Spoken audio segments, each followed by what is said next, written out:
Alrighty guys, welcome back to the channel everybody, and welcome back to yet another GR Corolla video. If you guys watched last week's video, you would have seen that we got the new Money Shift GR Corolla with the new built motor, the sequential transmission, ready to go, running, driving, tuned.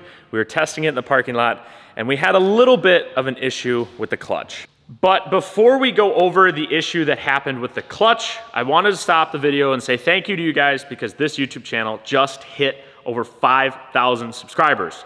We've been making videos for just over a year and a half. We want to grow this family. We want to grow the GR Corolla family, the Toyota family, and the Nemtech family as big as possible so that you guys can enjoy the videos along with us. We love making them. We love that you guys love watching them. This past weekend, we actually went to the Apex Summer Festival for Grid Life, which was at Road America. That was about 3 hours away from our shop here in northern Wisconsin. And I gotta tell you, going to that, seeing all those cars drive, seeing the time attack, seeing the GLTC cars, it was awesome. I cannot wait to travel to California at the end of September and go and compete at Grid Life Laguna. If you guys are anywhere close to there, whether it's Oregon, Northern California, Southern California, Nevada, any of those states, if you guys have a GR Corolla or not, you guys need to come to Grid Life. It was an amazing experience and I really cannot wait. We're only about a month and a half, 2 months away.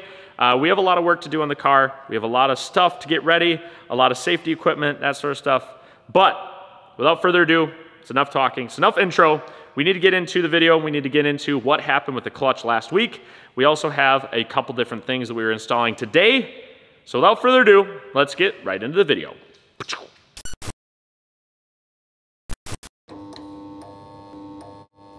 So the problem with the clutch was the clutch slave cylinder.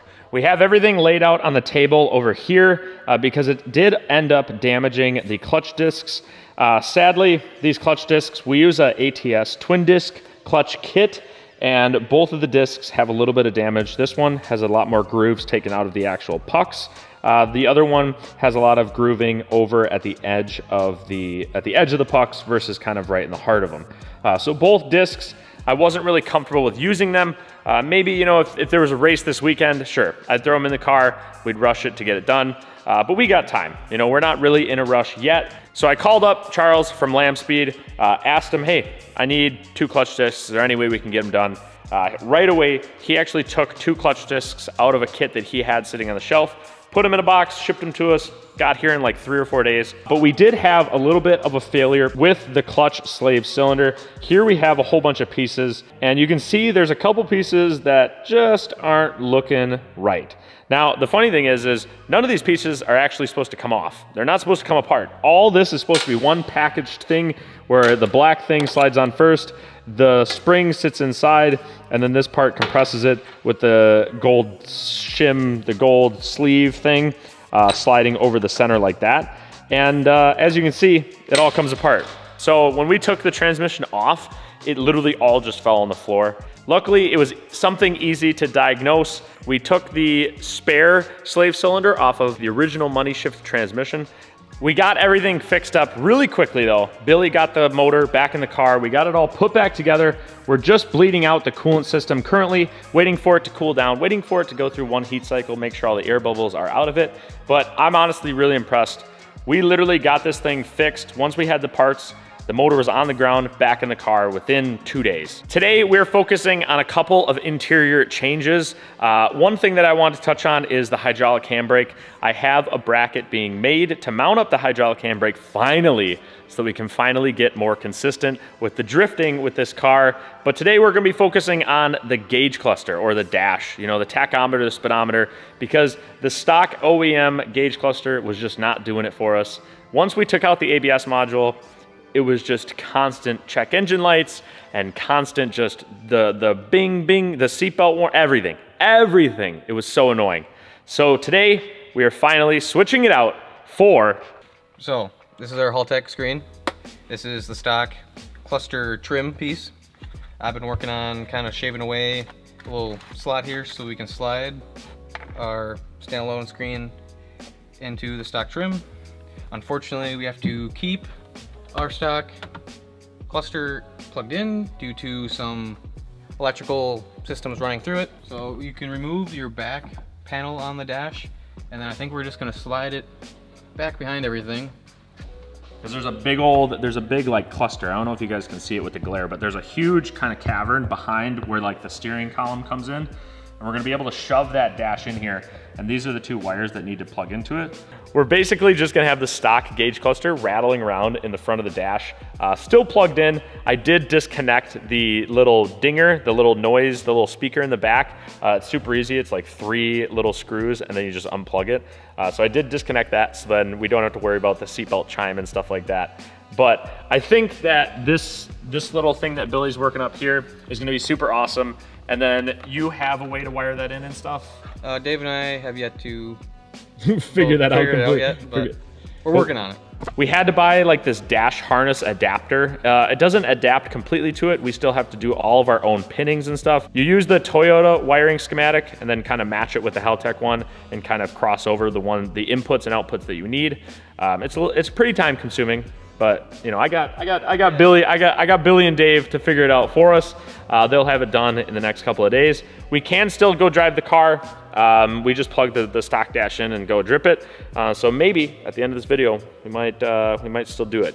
It was raining earlier this morning, and we are currently trying to figure out where the decals go on the rest of the wrap. You guys can see we got a nice logo right here, and then over on this side, we got a little bit of a rough sketch of how the decals and stuff are gonna look. I'm not gonna show you guys too much because of course, you know, we need to keep it all for the big reveal, but we're getting closer with the wrap. Trust me, I know there's a couple comments that were making fun of the wrap. You guys gotta wait, all right? Everything is a work in progress. You guys gotta wait until the final result. These aren't even the right wheels that the car is gonna be on. We're just using them because we had them laying around. So trust me, just give me a couple more weeks, the wrap will be done. It'll look freaking primo. Another change that we're gonna be making so that our car is a little bit better suited to hit the track is removing the windshield wiper or windscreen cowl so that we can get a little bit better cooling. So you guys can see down in here, it's really open in there now. And if you guys know about the GR Corollas, the turbo sits on the back side of the motor. So the turbo is actually sitting right down there below this black pipe. And what this kind of allows for is the air to go in through the radiator, kind of go up over the motor, and then just right out of the windscreen. You know, a couple things that we've had to tackle with removing the cowl system is the fact that it also deletes the windshield wipers. There's a plastic piece of the cowl that sits on top, and then there's a metal piece of the cowl that sits on the bottom, and the windshield wipers actually mount to the metal part. Now, I think what we're actually gonna do to fix that is we're gonna go to a mono wiper. Of course, one windshield wiper is cool no matter what it's on, because that means that your car is a legitimate race car. We're gonna have to make a little bit of a custom bracket to kind of mount it up. We are gonna be using the stock windshield wiper motor though, so that, you know, the stalks by the steering wheel inside still work perfectly fine.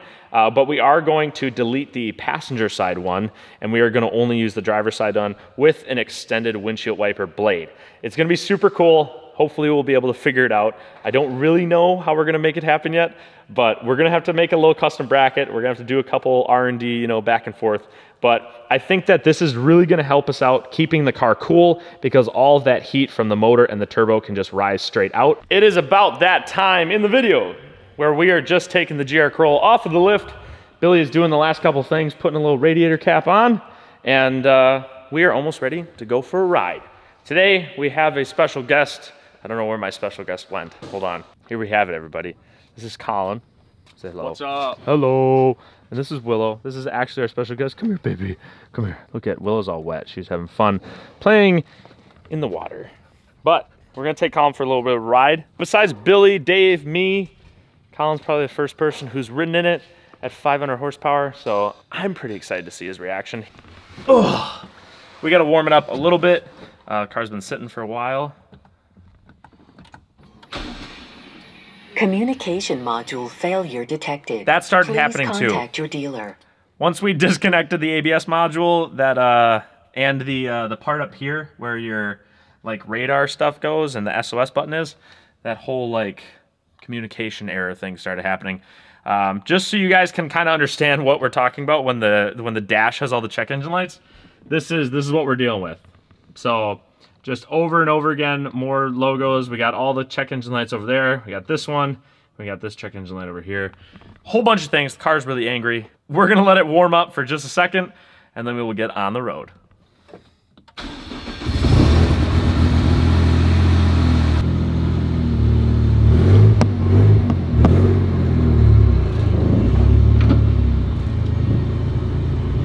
Woo! Let's hope we don't drop it. It happens.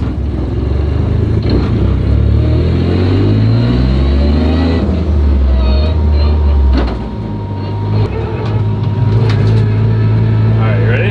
Yeah.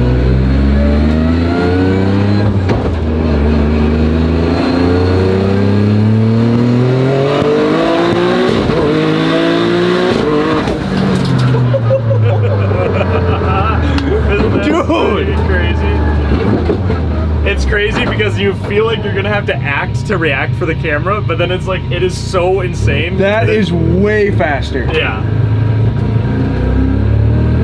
Holy shit.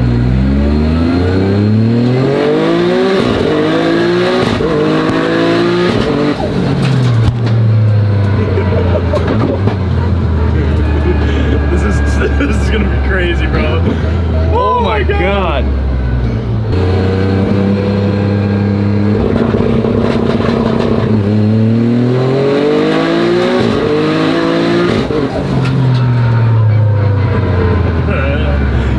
That is nuts. All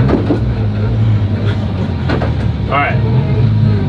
This time we'll do a little bit of try and get sideways.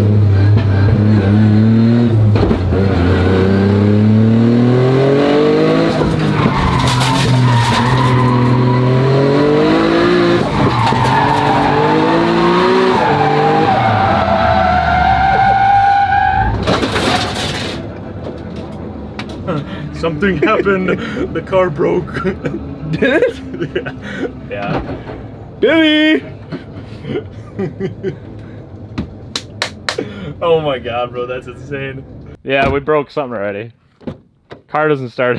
Car doesn't start anymore. I don't know. See if it sounds like it's pumping fuel still, because it might be that we're low on fuel.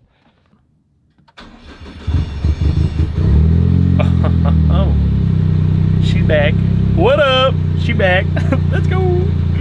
Yeah, I think we're having a big issue with fuel slosh. We're at probably like a half a tank-ish right now.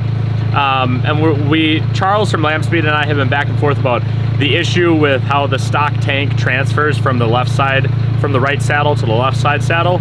And we have to make a little bit of a change because once we go start driving on a track actually, and we do like those long corners, long left-hand corners where all the fuel sloshes to the right side of the tank, and it actually sloshes away from where the pickup is. So we have to make a little bit of a change, and I think that might have been what happened there, because we were full pin, full bore coming around that corner at like 7,000 RPM, and I think we might have actually hit like an RPM limit too, but I don't know. I don't really know. Dave will be able to tell us once he looks at the log, but that's absolutely insane. Alrighty guys, we got one more ride to give, and that's my dad. Did you ever ride in the car? Did you ever ride in the car before when it had the other turbo? Maybe one time? Maybe once. Yeah, it's gonna be pretty quick. No, yeah, I think it's gonna be pretty quick. You just gotta hold the camera like try and hold it there as much as you can. All right, you ready? Yep.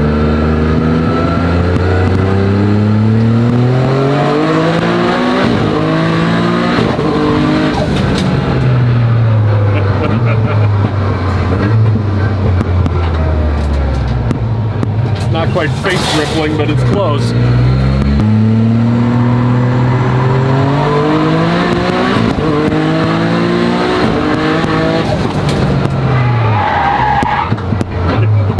little bit of lockup.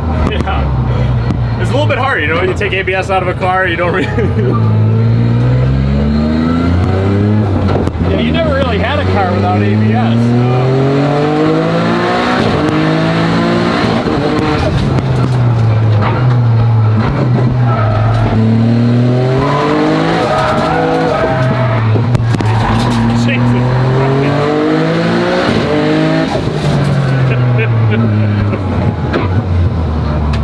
The hard part is I don't know which way you're going. It's pretty fast. Yeah. got some jack to it. It's pretty quick.